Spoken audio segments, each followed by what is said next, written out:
and arguably his biggest win to date over the veteran and longtime contender Vicente Luque. He is kind enough to join us right now via the Magic of Zoom. Joaquin, my man, thank you very much for the time. Congratulations on the win. Do you agree with that statement? Biggest win of your career so far, considering who Vicente Luque is? Let's start with this, man. How you been, Aaron? I've been good, my man. Good to see you. Is we good? You're looking... Is we good? Are we good? Yeah. Are we not good? Yeah, I'm just making sure. It'd be a long time before I talk to you, Aaron. Oh, my bad. Are you mad at me? Be a minute. Are you mad at me? I ain't mad. But you remember when you spoke to me back when I was with Dust? You know, and you asked me that question. Would I be upset? When you were with who? When I was with Dale, Amanda Brown, and I won my fight against Razak. He said, are you upset that it took me this long to interview? And I said, no. You know, because, you know, I had to get my wins back and all this other stuff. But, you know, my career has been going very well right now. And, you know, you never reached out to me, you know, during my 170, you know, takeover. Okay, that's my bad. I'm just asking. That's my bad. Yeah, good? Although I reached out to your manager yesterday, and that's Brian Butler, of course, the great Byron Butler. And I say this to everyone who says what you say to me. I'm not stopping any manager from reaching out and pitching their client to me. So, you know, maybe the same questions could be asked of him. Why isn't he asking me to have you on too, right? Yeah. Well, you know, I made a little joke, you know what I'm saying, on Instagram, you know what I'm saying? You told me, you know what I'm saying, you know, I don't want that smoke. You know, I guess... Who said that? Me? Yeah, I don't know if it was somebody playing at you, right? It had the aerial, you know, check mark on it. Yeah. What was the question? What was the question? I don't know what this is. Oh, no. You know, it was a little joke, little joke, you know what I'm saying? Little joke. I was like, with what you was being mad about and what you was getting upset about, you know, you should change your name to El Helwani, you know, and you was like, hey, be careful. No, I can assure you that was not me, my man. I don't... You think I'm saying to Joaquin Buckley, be careful? You think I'm that crazy? Yeah. What was I whining about? You know, man, it was a lot of things that you was talking about that with the fighters and with the UFC and stuff like that. But if that wasn't you, then I guess, you know, well, maybe the clip was me, but I would never say to you, be careful. What was I saying about the fighters in the UFC? A lot of things. What are you talking? I mean, tell me right now. I want to hear. Well, just with a lot of fighters, man. You've been in the business for a long time. Obviously, you have the respect what you do, and you do it very well. You got a lot of, I say, facts, right, that you keep down about the UFC and about different fighters. But me personally, I feel like when we come on your show, you try to use us as a weapon against the UFC, right? You use your platform, but you try to set us up low key. Right, for real, with certain questions that fighters you already know. If we have those conversations and what we try to talk about could have us get in trouble with who we work for. Like what? Give me an example. Like there's a lot of things, man. You know better for myself. For yourself. No, I don't, because I don't agree. What I'm talking about. I don't agree. Honestly, I don't agree. I mean, been doing the show since 2009. You think I'm trying to make the fighters look bad and do this show for 15 years? I've been doing this show. I have the fighters on because I love the fighters and respect the fighters and want to give them an opportunity to tell their story and, you know, be able to learn more. I want to learn more, and I hope that other people learn more when they hear from you guys. So I'm not trying to weaponize anything. That would be crazy, and I would be wasting my life doing that for 15 years. That would be a futile mission on my part. The UFC is much bigger than me. Yeah. We all know this. Yes. Mm-hmm. All right. Well, I'm happy that we're having this conversation. Yeah, I'm sure. Okay.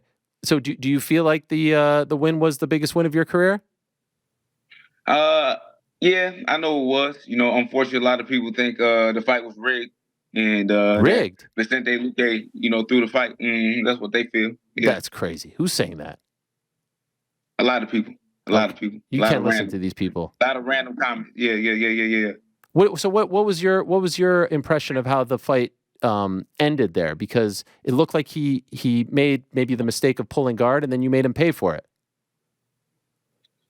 I feel like Vicente just quit in there, point blank. Period. Okay. Yeah. Could you tell that he was? Could you tell that he was looking for a way out? Yeah. He didn't want to be in there in the first place. What do you mean before the fight started? He didn't want to be in there before the fight started. He didn't want to be in there in the first place. No. How did you feel that? Like, what made you sense that? You know, when you a fighter, you can just sense those things. It's hard to explain. You got to get in there and find out. Okay, so is this from the stare down you sensed it? Or was it from, the weeks leading up to the fight? I knew it the moment I had saw him. The Okay. moment I saw him at weigh-ins, I knew it. Um, He didn't want to be there. I saw a video of you on Saturday. You were very calm and relaxed and having a great time at the pool. Did that feed into your confidence, like seeing and sensing that from him, that you felt like, okay, this is going to be my night. I can let my hair down a little bit before the fight. I mean, that's just me. That's just how I rock, bro. You know, I do my thing. I feel like as long as you train and you prepare like you should have all the confidence in the world that you're gonna win. So yeah, so I went out there to the hotel to a little pool night party that was going on, and I just did an open workout, which was pretty dope. Yeah, it was amazing. The footage was great. Have you done that in the past? I know sometimes it's in closed off venues, so you can't do that. But have you done that in the past, and we just haven't seen Nah, it? that was the first time. That was the first time right now. You know, I'm sure I would have done it if I had the opportunity to do it before. But that was the first time right there. Yeah. Okay. How was your experience in Atlantic City? Classic place, legendary spot for fights. Did you enjoy it there? Nah, everything was cool, man. Atlantic City is definitely a spot that I'd love to come down to again and get a fight out there. Everybody showed me so much love. It was a cool spot and a cool venue to go to with so much history behind it at the boardwalk. So I feel like I made history that night, and I'd love to do it again. Yeah. Yeah. Michael Spinks, Tyson, Gotti, legends, early UFCs have been there and whatnot. And afterwards, Michael Bisping was kind of pressing you to name a name, which I respect the fact that you didn't feel like doing that, but you had a city in mind. You really want to fight in St. Louis. And I saw in the post-fight press conference, you said that if you and when you get on that card, you'll be the main event. Is that your feeling, or have you been told that by the UFC that they want to make you the main event of that card on May 11th? You already know we don't talk to the UFC, so that's just a feeling that I have. If I'm able to fight in St. Louis, I want to make it worth it. I want to come back and put on a show at the highest level, which would be a main event. Instead of just being a part of the show, I will be the show. You know, I'll be the reason why everybody's coming to the event. And yeah, so it's just a feeling, but just my feelings, yeah. Do you have a dream scenario for a fight there in St. Louis as the main event? You give it to me, Ariel. Who you think? Man, well, let's see, because I know you were asked about Sean Brady, but you said that you think that after that performance on Saturday that he wouldn't be too interested. You know, it would be a fun one. Now, this is in a month and change, so this is a pretty quick turnaround. Maybe not for you, but maybe for someone else getting the call here. Do you like the idea of Gilbert Burns or no?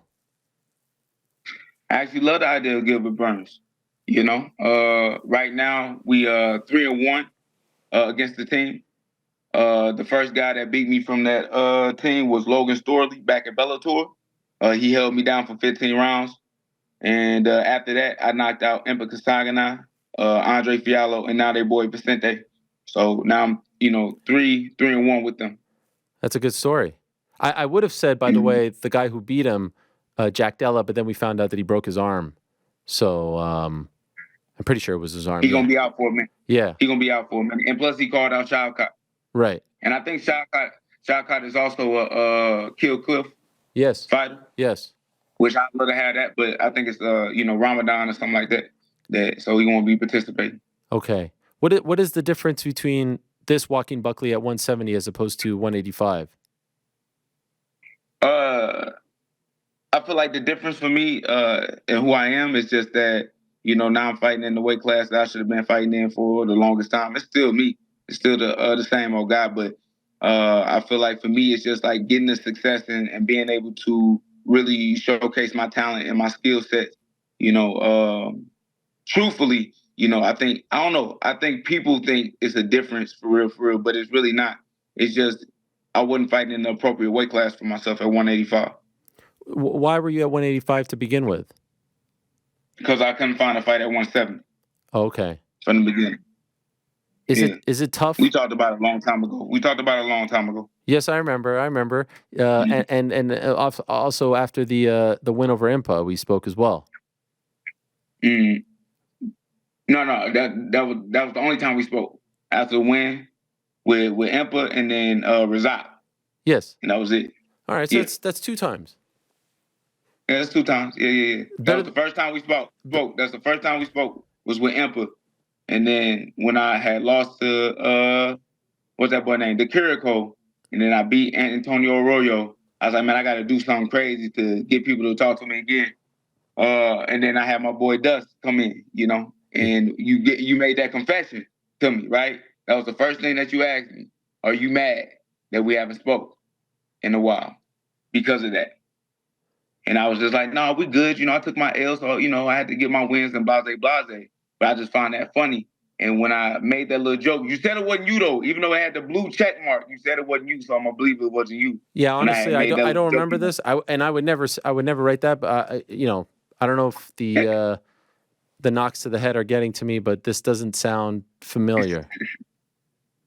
It's all good. But regardless of that, though, I just find it funny. I was like, I'm succeeding. I'm doing real well in my 170 debut and going off, and I don't hear nothing from Ariel Helwani. I don't get the conversation, and now I had this fight with Luque. Now you want to talk to me. So, yeah, you only like to fuck with fighters when they hot, which I understand. It's a show. It's a show at the end of the day, But I feel like, yet again, when you speak to us and when you talk to us, you sometimes use us when we got, a lot going on to kind of slow down our momentum with a certain organization and a certain promotion. You understand what I'm saying? Well, I mean, obviously, if you feel that way, then, I have to respect your feelings. We had Chris Weidman on the show last week, and he had not won a fight in quite some time. So I wouldn't say that he was hot per se.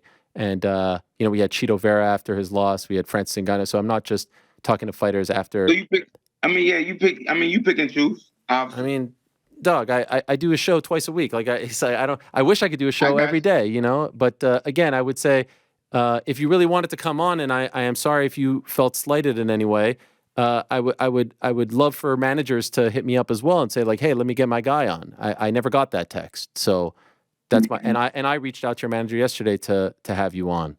So just that was me. That wasn't someone pitching you to me.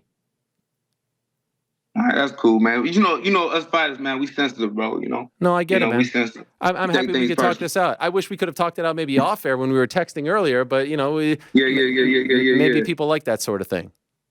Yeah. You never know. But I think we're good now, right? I don't have no issues with nobody. Okay, neither do I, for the record. So this is going to be a quick turnaround.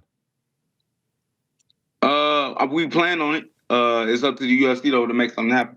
Okay. Does it make it easier to have a quick turnaround when you're fighting at 170, so that way you don't have to, worry about the weight cut and all that? You could just kind of stay in this kind of welterweight gap here and not have to worry about being inactive for too long. Well, being at 170, I still have to focus on the weight. Funny enough, moving back down to 170, my weight has gone up just a little bit more. So I have to be more focused on my diet and what I eat and, my cardio and my condition to keep my weight down. Okay. So at 185, it used to be quick turnarounds all day. I could get a fight in 7 days notice and, be good. But that's not the same thing as in 170. So. But if you stay ready, you ain't got to get ready. So I'm preparing myself to fight May 11th. Okay. Well, I hope there's a promise that I will. I love that, and you deserve that, and I hope you get it. So again, congratulations on the win. Good luck getting that fight, and I hope to talk to you on May 13th after the win in St. Louis. Yeah, that's 100.